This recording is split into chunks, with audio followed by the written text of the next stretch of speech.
Okay, okay. I just want to put in perspective how crazy the market is right now. You have a young couple in Seattle with a 3-month-old going to move to Richmond, touring houses over FaceTime, not walking in homes, putting in offers that have escalators $75,000 over the listing price, waiving home inspections, And losing.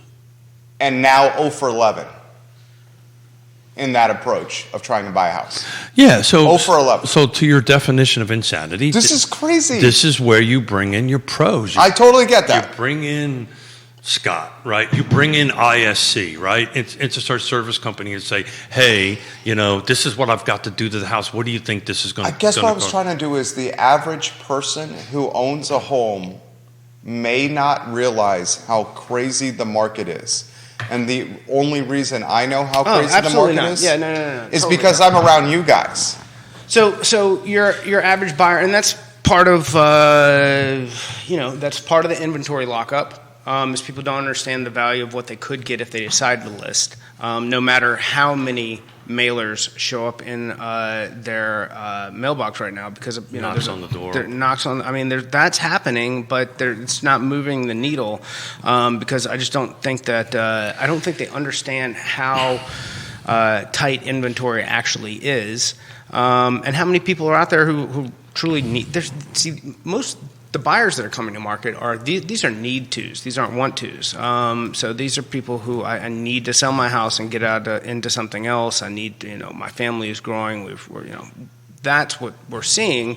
And if they're selling a house, if they're coming from out of market into market, they might be bringing a lot of cash. These are people coming into the market who aren't selling another property, so they're having a hard time getting that foot in the door, because that's what you're seeing bridge the difference or be the winning factor is, okay, I can do all of these things this first time home buyer can do, and I can bring all this additional cash from this property I just sold. But that's even getting hard to do. This buyer from Richmond, I can't believe they did this, but their real estate agent in Richmond convinced them to sell their house, which they are closing on.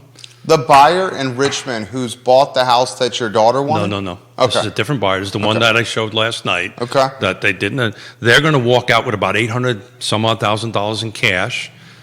They don't have a place to go. This is a retired couple. They sold their house in Richmond because the real estate agent said. So what do they say? 60 days of staying in the house? Rent back? No. These people are going to be homeless here in about 60 days.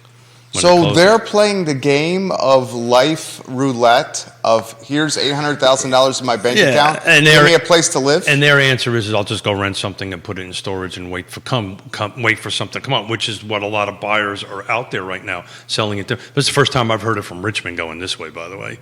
It's just in my little world. But that's what's going to happen. Just thinking of my friend Kevin Yancey, city of Waynesboro. The cheapest habitable home is $259. There's 3 unders that are like a 69, 139, which are literally, you can't habitate those. But those sales prices are starting at $259.9 and working their way up to $715. There's 14 homes for sale at that price point. Talk about the other side of the mountain. You got this from Sir Neil Williamson. How does Richmond's 23 competing offers compare with the Charlottesville market? On average, are we seeing multiple competing offers with escalation clauses in our Charlottesville market? Good question. Yes is the answer to that. To the point where, I think I talked about this last week, we had an incident where property went on at $375. This is over the mountain.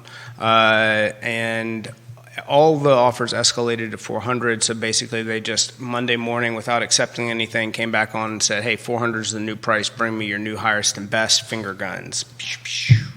And then... Would you do that again? That was the best thing ever.